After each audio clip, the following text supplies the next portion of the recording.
There was something to me that was important about helping people and work and representing people as opposed to representing corporations. My dad was a lawyer starting in the 30s. He's a criminal defense lawyer. And so I was exposed to the criminal defense process. There was this thing in Augusta called Recorder's Court.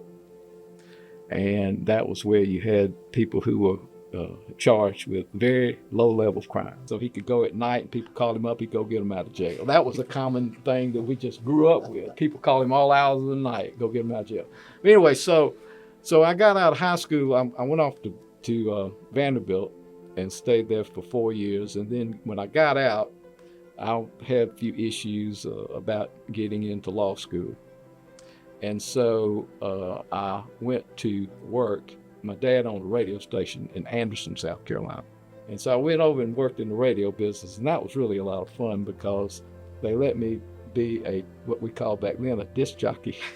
Now they call them air personalities. But then I figured, I better go on and see about getting back and going to law school. And so fortunately, I got to the point where I was able to get in, and I went to Cumberland Law School in Birmingham, Alabama. And then after that, I came back and went into practice with my brother Chris. In the very beginning of my practice, I ran for the state legislature. Now, I don't know how in the world I did that, to be honest with you, looking back on it. But anyway, I did, and I got elected, and I served one term, and I ran for re-election, and I was defeated in the re-election. But then I focused on my law practice at that point. And I was going to go back and run again, but then at that point I had 2 children, a new house, and I just looked at it and I said, well, I can't do this. And so I just focused on law practice and watched Junior over here in his golf career, or Katie in her ballet career. So anyway, that's kind of how I got started and got going. Why don't you tell them a little bit about your background, Harry? Well, I went to Georgia and then worked for Georgia Power Company after that for about 9 years in various things. Ended up working with some of the lawyers that represented the power company in all kinds of cases. But then I ended up in the nuclear power business and went to Washington, D.C. on behalf of the chairman of Georgia Power. And I actually finished law school up there, started in Atlanta at night and finished up there at George Mason University. And that was my ticket home. So I used that to come back. That put me in touch with the Burnside Wall and Daniel firm. Bob Daniel was the county attorney. And that was a great fit, a great match, and a great way to learn how to try cases. Right around 2000, Harry and I got involved in the case. It's a very interesting case. It had to do with fax cases, which y'all all pretty well familiar with, but that's how he and I got started together. But going back a little bit, before that, I did just about a little bit of everything practicing law, with the exception of real estate and bankruptcy. We did a lot of criminal, a lot of personal injury, divorces, and kind of had pretty much anything that came in the door. It's really the way it went.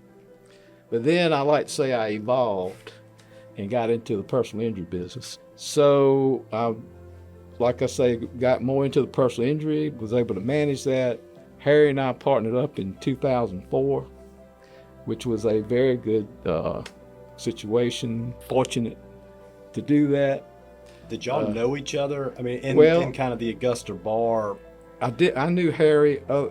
I knew Harry from being with Burnside. When Harry came to Augusta a little bit after I started practicing. But anyway, I knew him, but what happened was I was reading a periodical I got called Lawyers Weekly, and I noticed that there was a thing about class action and fax cases.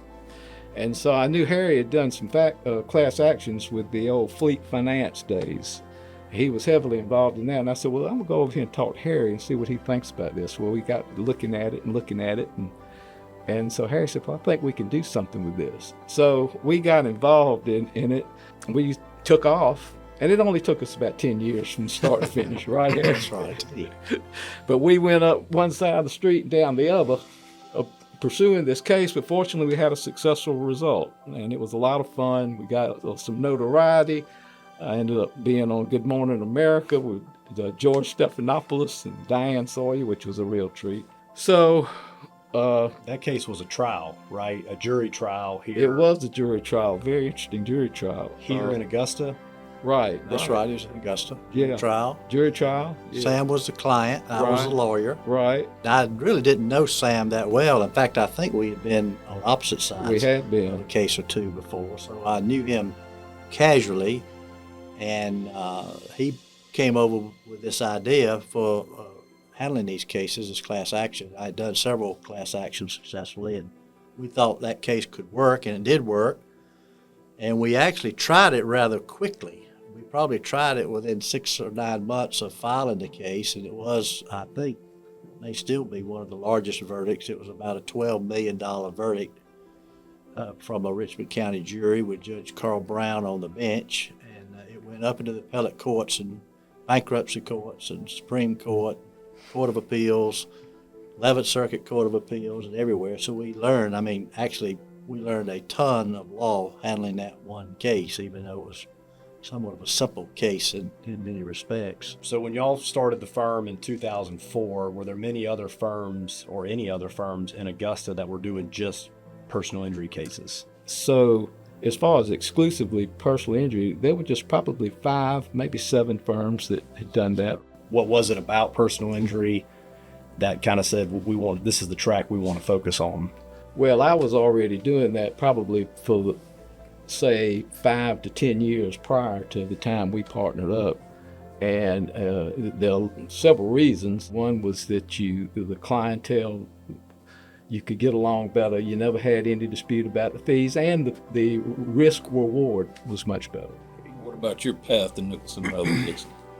So I feel like I likewise kind of had a little bit of a varied past. I graduated high school in the middle of the Great Recession, and so jobs were pretty scarce in 2009, and my grades probably weren't, appropriate to be getting any great jobs or going to graduate school. So I thought it was smart for me to work for a little bit. When I started working, I was thinking I was going to be working for the rest of my career. Law school had been something I thought about in college and tried to do. It didn't work out, which was fine, and I was ready to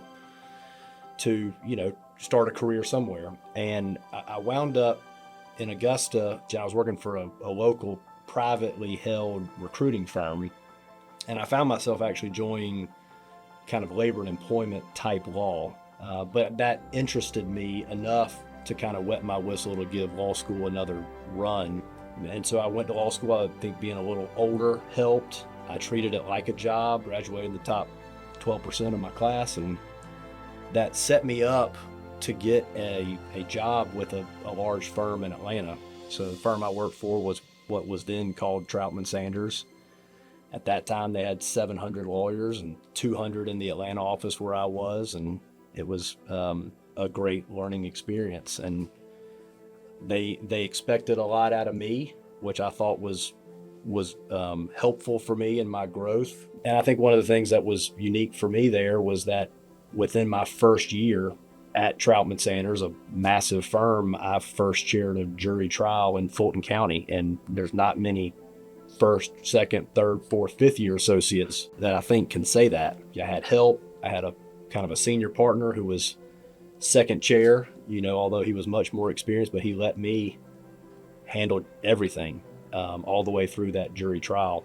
And at some point I grew tired of Atlanta itself. I sitting in traffic for 50 minutes every day after work was tiresome. There was something to me that was important about helping people and work and representing people as opposed to representing corporations. What made you want to work with your father? Yeah, I'd like to hear this. Obviously, I grew up in a family of lawyers.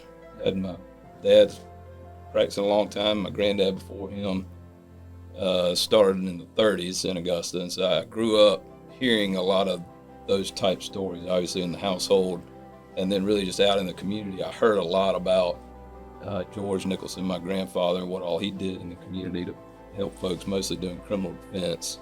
And when I was a child, my dad did mostly criminal defense, and so I heard a lot about that type of work. And I guess I was just kind of predisposed to it, and just kind of assumed I'd always be a lawyer. And when I graduated undergrad and my golf career was over and I had to go see about getting a real job, I was accepted to Georgia State, and I got to work an intern for some, I would say, high-level, well-respected plaintiffs firms who were doing some high-level plaintiffs litigation. And then at the same time, simultaneously, I also got pretty heavily involved in politics while I was in Atlanta and in law school. I ended up working up at the state capitol throughout my law school time, so I got involved in that. And then when I graduated, I went and worked on a statewide campaign. So that campaign obviously did not work out. So then I had to revert back and try to get back into the legal world, so to speak, and had an opportunity to come back to Augusta. I went to the DA's office in Augusta and was hired by Ashley Wright there, who was the DA at the time. But I had a huge benefit of working at the DA's office to get to know all the court staff, to get to know all the judges, and to, most importantly, get to try a lot of cases. And I worked there for about 3 years, and I think I tried 10 to 12 felony jury trials by myself, start to finish to verdict. And that ranged from kind of low-level felonies up to murder case.